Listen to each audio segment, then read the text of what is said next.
Eh bien le bonjour à tous, on se retrouve donc aujourd'hui pour se faire une vidéo sur l'actualité du MotoGP, des sujets divers et variés, vous avez l'habitude. J'espère donc que vous allez bien, bref, pensez à vous abonner, à lâcher un petit like, on est parti.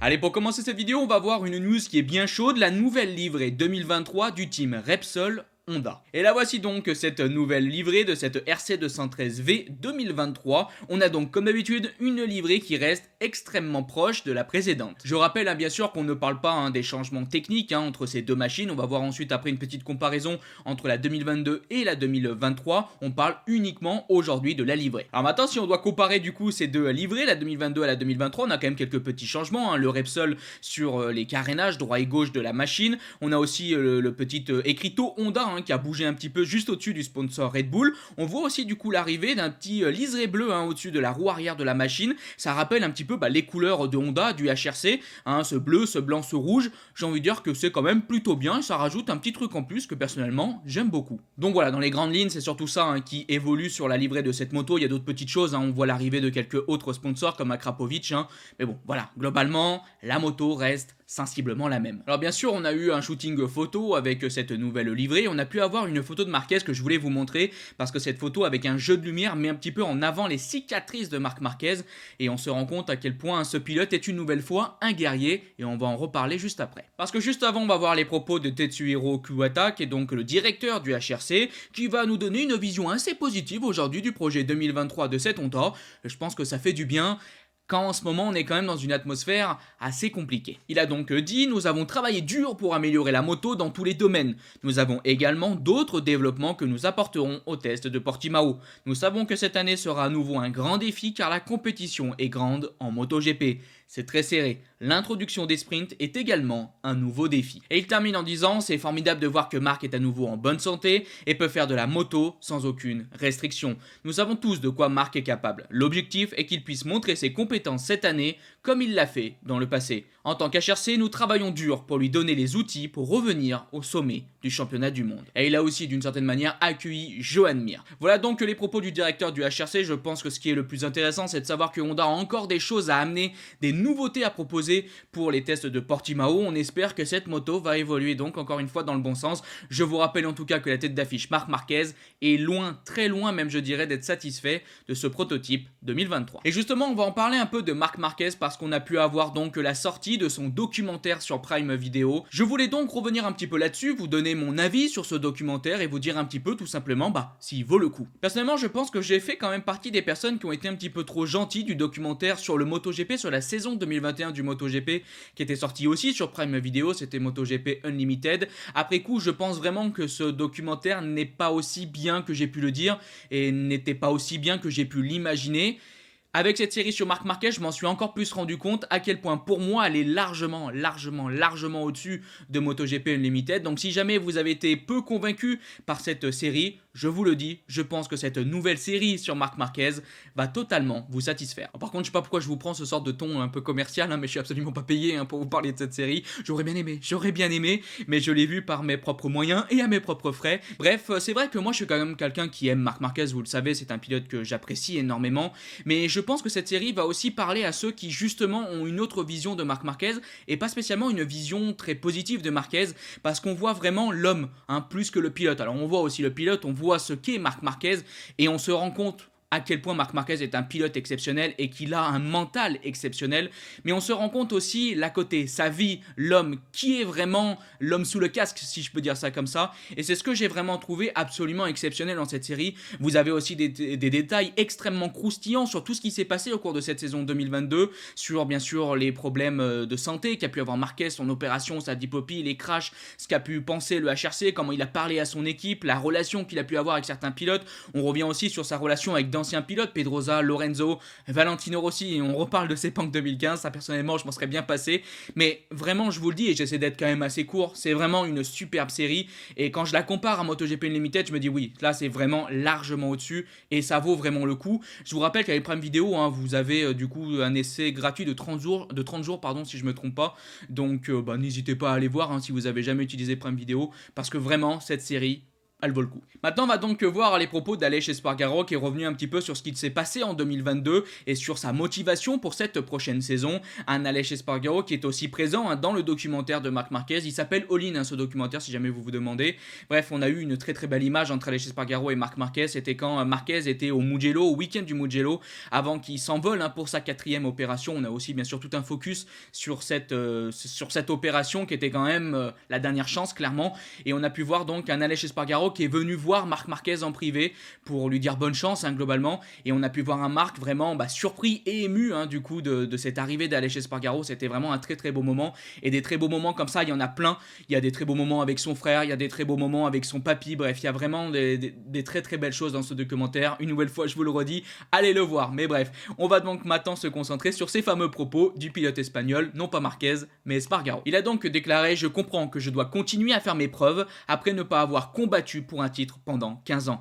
Personne ici ne doute de Fabio Quartararo, par exemple, car il a toujours été dans un combat de championnat du monde ces 3 dernières saisons. Il se pose donc cette question: pourrais-je le refaire l'année prochaine?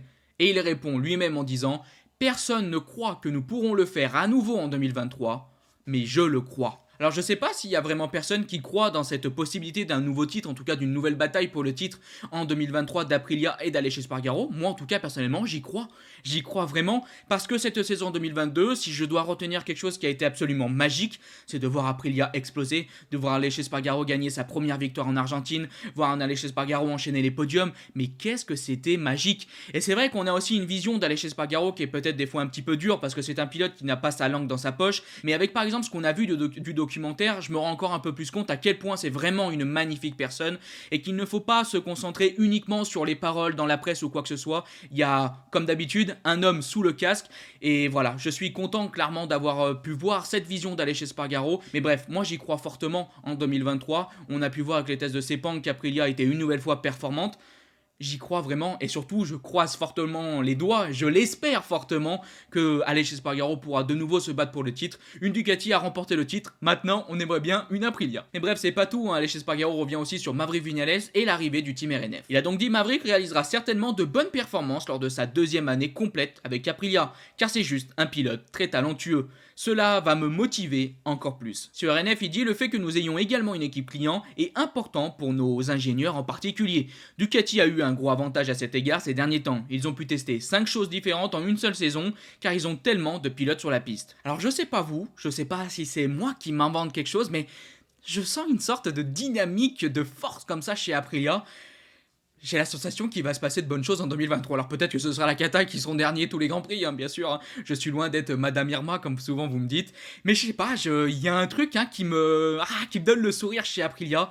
J'espère vraiment qu'on va voir de belles choses. Alors moi, je fais un petit focus sur Aprilia, et c'est vrai que j'aime beaucoup Aprilia, mais on aime aussi Yamaha pour la marque, mais aussi parce qu'on a un pilote français, Fabio Quartararo. Après les tests de Sepang, on est beaucoup à être assez déçus des résultats, même peut-être un peu déçus de ce qu'a montré, on va dire, ce premier véritable prototype 2023 de cette Yamaha. On a justement le pilote test de Ducati, Michele Pirro, qui revient un petit peu sur les résultats de Sepang et justement de la place qu'a pu avoir Fabio Quartararo au classement. Il a donc dit: c'est devenu difficile en MotoGP, car la situation en termes d'attaque contre le chronomètre est un peu différente du rythme de la course et du rythme possible. Il y a donc un certain équilibre à trouver. La position de Quartararo n'est pas réelle, car dans la course, je ne pense pas qu'il sera 18e ou 19e, et j'espère bien. Et il termine en disant: je pense que les essais de Sepang doivent être abordés avec une certaine prudence en termes de rythme de course. Je pense donc que nous verrons la situation réelle à Portimao sur un circuit européen, où Ducati est forte, mais où, contrairement aux années précédentes, nous allons débuter avec une base solide.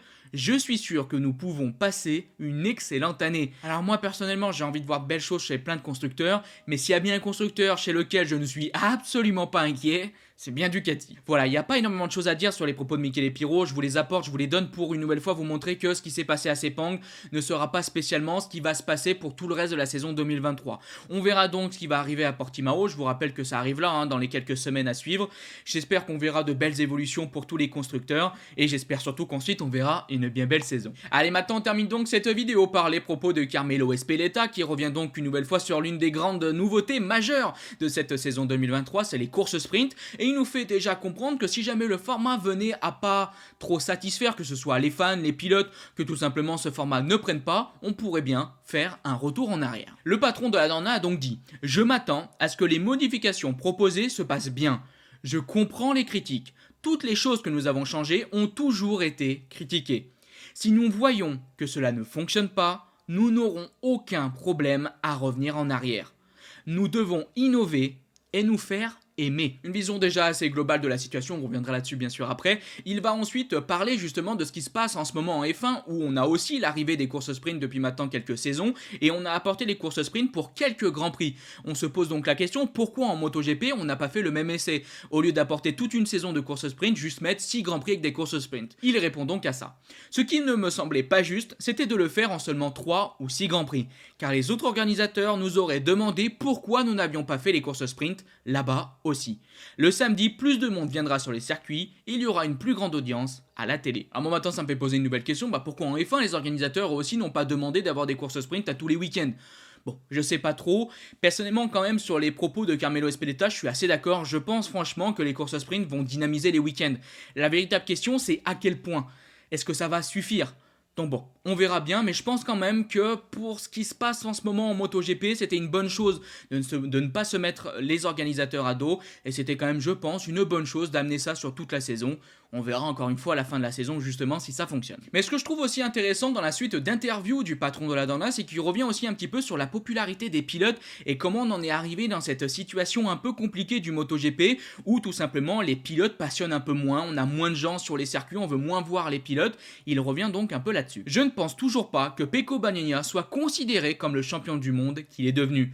Nous venons d'une époque où Valentino Rossi, un pilote extraordinaire et une magnifique personnalité, dominait. Nous avons de très bons gars et ils sortiront. Nous devons leur donner tout ce qu'il faut pour que cette génération devienne plus populaire. Nous devons leur donner tout ce dont ils ont besoin. Il ne tient qu'à nous de rendre à nouveau populaire cette nouvelle génération. Fabio Quartararo est un homme très médiatique et en France, qui est un grand pays, c'est une figure importante avec pas moins de 4 couvertures du quotidien L'équipe. Je suis personnellement donc assez content des propos de Carmelo Ezpeleta parce que je pense qu'aujourd'hui il est important de se rendre compte de la situation.